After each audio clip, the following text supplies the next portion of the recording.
નમસ્કાર વિદ્યાર્થીઓ, આપણે ધોરણ 10માં તમારું પહેલું પદ્ય સંવદધ્વમ બરાબર, એનું જે શબ્દાર્થ ને અનુવાદ છે, એની જે સમજૂતી છે બરાબર, એ ભણી ગયા છે.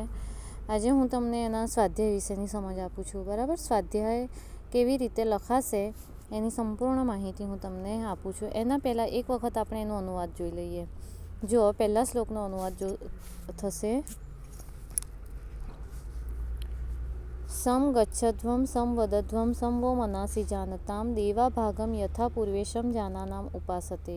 હવે જો અહીંયાથી પહેલો શબ્દ પૂર્વે ત્યાંથી લેવાનું કે જેમ પૂર્વે જેમ સારી રીતે જાણતા દેવોએ યજ્ઞમાંથી પોતપોતાનો ભાગ પ્રેમથી સ્વીકાર્યો હતો, તેમ તમે બધા સાથે ચાલો, સાથે બોલો અને તમારા મન એક સરખા બની રહો.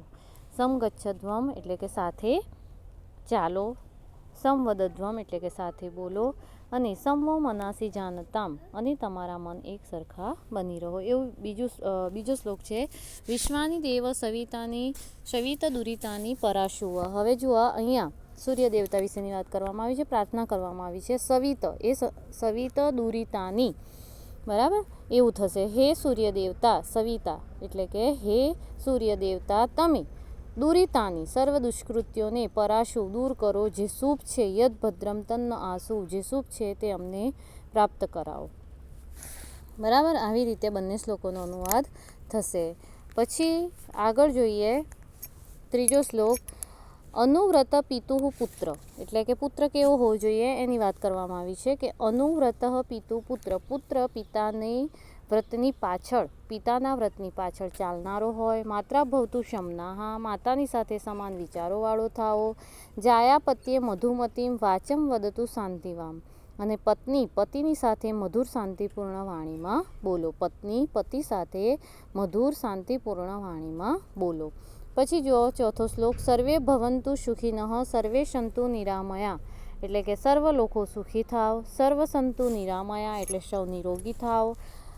સર્વે ભદ્રાણી પશ્યંતુ મા કશ્ચિત દુઃખભાગ ભવેત, એટલે કે કોઈ પણ માનવ સર્વ ભદ્રાણી પશ્યંતુ એટલે કે સૌ મંગલ ભાવનાઓ જુઓ અને કોઈ પણ માનવ દુઃખી ન થાવ. પાંચમો શ્લોક જોઈએ: કાલે વર્ષતુ પર્જન્ય પૃથ્વી સસ્યશાલિની, દેશો અયં ક્ષોભરહિતો માનવા સંતુ નિર્ભયા. બરાબર, પર્જન્ય એટલે કે વરસાદ. કાલે વર્ષતુ પર્જન્ય, કાલે એટલે કે યોગ્ય સમયે, વરસાદ યોગ્ય સમયે વરસો. પૃથ્વી સસ્યશાલિની એટલે કે ધરતી ધાન્ય સંપન્ન હો. દેશો અયં ક્ષોભરહિત, આ દેશ ઉદ્વેગ રહિત થાવ. અને માનવ સંતુ નિર્ભયા એટલે કે માનવો નિર્ભય બનો. બરાબર, એવી રીતે થશે. હવે જુઓ એનો સ્વાધ્યાયની હું તમને સમજ આપું.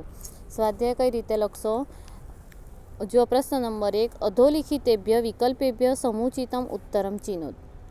બરાબર, યોગ્ય વિકલ્પ પસંદ કરવાનો છે જવાબ માટે. પહેલો પ્રશ્ન છે: પૂર્વે કે સમજાનાના ભાગમ ઉપાસતે. પૂર્વે કે પહેલાં કોણે સારી રીતે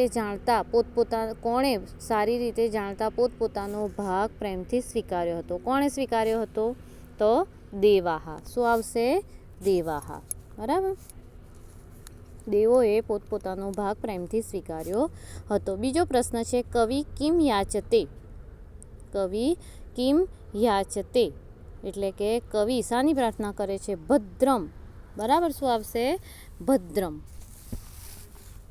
કલ્યાણની. ત્રીજો પ્રશ્ન છે: જાયા કીદૃશી વાચમ વદતુ.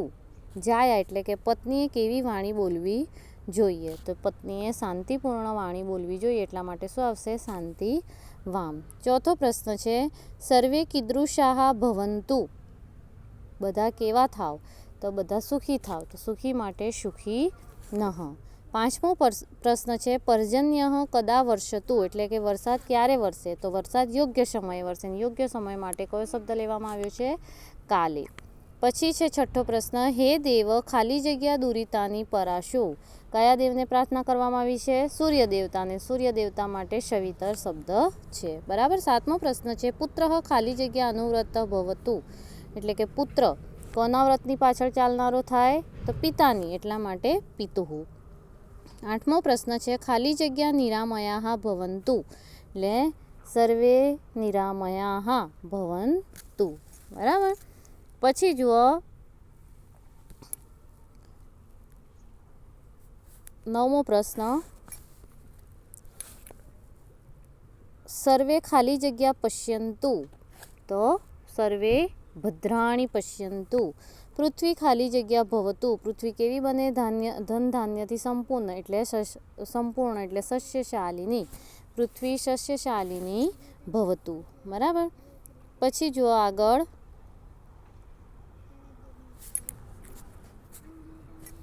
પ્રશ્ન નંબર 2, એક વાક્યને સંસ્કૃત ભાષાયામ ઉત્તરત. એક વાક્યમાં તમારે સંસ્કૃત ભાષામાં જવાબ આપવાનો છે. પહેલો પ્રશ્ન છે, પૂર્વે દેવા કથમ ભાગમ ઉપાસતે. પૂર્વે દેવા કથમ ભાગમ ઉપાસતે એટલે કે પૂર્વે દેવોએ કેવો ભાગ પૂર્વે દેવા કથમ ભાગમ ઉપાસતે. તો શું આવશે? પૂર્વે દેવા સમજાનાના ભાગમ ઉપાસતે એટલે કે પૂર્વે જેમ સારી રીતે જાણતા દેવોએ યજ્ઞમાંથી પોતપોતાનો ભાગ પ્રેમથી સ્વીકાર્યો. જાયા કસ્મે મધુમતી વાચમ વદતુ. પત્નીએ કોને પ્રત્યે મધુરવાણીમાં બોલવું જોઈએ? તો જાયા પત્યે. શું આવશે? જાયા પત્યે મધુમતીમ વાચમ વદતુ. પત્નીએ પતિ સાથે મધુરપૂર્ણ વાણીમાં બોલવું જોઈએ. માનવાહા કીદૃશા સંતુ. માનવાહા કીદૃશા સંતુ. માનવો કેવા બનો? નિર્ભય. તો શું આવશે? માનવાહા નિર્ભયા સંતુ. પછી છે કહ ક્ષોભરહિત ભવતુ. કોણ ક્ષોભરહિત થાય? તો આપણો દેશ. એટલા માટે શું લખશો? ભારત ક્ષોભરહિત ભવતુ કે અયમ દેશ ક્ષોભરહિત ભવતુ. પછી જુઓ પ્રશ્ન નંબર 3 છે, રેખાંકિત પદાનામ સ્થાને પ્રકોષ્ઠાત ઉચિત પદમ પ્રયુજ્ય પ્રશ્ન વાક્યમ રચયત. પ્રશ્ન નંબર 1 છે, પહેલો વાક્ય છે, જાયા મધુમતીમ વાચમ વદતુ. પત્નીએ મધુરવાણીમાં બોલવું જોઈએ. તો કોણે મધુરવાણીમાં બોલવું જોઈએ? તો કોણે માટે કયો શબ્દ આવશે? કદા, કહ, કીદૃશી કે કા? તો કા, કારણ કે સ્ત્રીલિંગ છે. બરાબર. સ્ત્રીલિંગ હોય તો કા આવે અને પુલ્લિંગ હોય તો કહ. બરાબર. બીજો પ્રશ્ન છે, પુત્ર માત્રા સમનામાં ભવતુ એટલે કે પુત્ર માતા સાથે સમાન વિચારોવાળો થાવ. કોણ માતા સાથે સમાન વિચારોવાળો થાવ? જો અહીંયા પુલ્લિંગ છે એટલે માટે શું આવશે? કહ. બરાબર. પછી છે ત્રીજું, કાલે વર્ષતું પર્જન્ય એટલે કે વરસાદ યોગ્ય સમયે વરસો. વરસાદ ક્યારે વરસો? તો ક્યારે માટે કદા. બરાબર ને? તો શું આવશે? કદા વર્ષતું પર્જન્ય. પ્રશ્ન ચિહ્ન મૂકવાનું ભૂલવાનું નહીં. પ્રશ્ન નંબર 5. પ્રશ્ન નંબર 4, અજ્ઞાર્થસ્ય અન્ય પુરુષ બહુવચનાની રૂપમ ચિનોત. હવે જો આમાં બહુવચનનું રૂપ સંતુ, પશ્યંતુ અને ભવંતુ એ 3 થશે. બરાબર ને? પ્રશ્નાનામ ઉત્તરાણી. પ્રશ્ન નંબર 5, પ્રશ્નાનામ ઉત્તરાણી માતૃભાષાયામ લિખત. માતૃભાષામાં જવાબ આપવાનું છે. ઋષિ સૂર્ય પાસે શાની યાચના કરે છે? તો ઋષિ સૂર્યને કહે છે કે હે દેવ, હે સૂર્યદેવ, સર્વ જે દુષ્કર્મો છે, દુર્ગુણો છે એને દૂર કરો અને અમારા માટે જે કલ્યાણકારી છે તે અમને પ્રાપ્ત કરાવો. બીજો પ્રશ્ન છે, પતિ પ્રત્યે પત્નીને કેવી વાણી ઉચ્ચારવી જોઈએ? તો પતિ પ્રત્યે પત્નીએ મધુર તેમજ શાંતિદાયક વાણી ઉચ્ચારવી જોઈએ. પ્રશ્ન નંબર 3 અહીંયા છાપવામાં ભૂલ છે. બરાબર. ઋષિ બધા માટે શી આશા વ્યક્ત કરે છે? તો ઋષિ બધા માટે આશા વ્યક્ત કરે છે કે સૌ સુખી અને રોગરહિત થાવ, સૌ મંગલકારી વસ્તુઓ નિહાળો અને કોઈ પણ વ્યક્તિ દુઃખી ન થાવ. ચોથો પ્રશ્ન છે, સંગઠિત રહેવા માટે કવિ શું કરવાનું સમજાવે છે? તો સંગઠિત રહેવા માટે કવિ કહે છે કે જેમ પૂર્વે સારી રીતે જાણતા દેવોએ યજ્ઞમાંથી પોતપોતાનો ભાગ પ્રેમથી સ્વીકાર્યો હતો, તેમ આપણે બધાએ સાથે મળીને ચાલવાનું છે, સાથે બોલવાનું છે અને આપણા બધાના મન એક સરખા બનીને રહે તેવું કરવાનું છે. બરાબર ને? પ્રશ્ન નંબર 6, માં કશ્ચિદ દુઃખ ભાગ ભવે. સુક્તિના ભાવને તમારા શબ્દોમાં રજૂ કરો.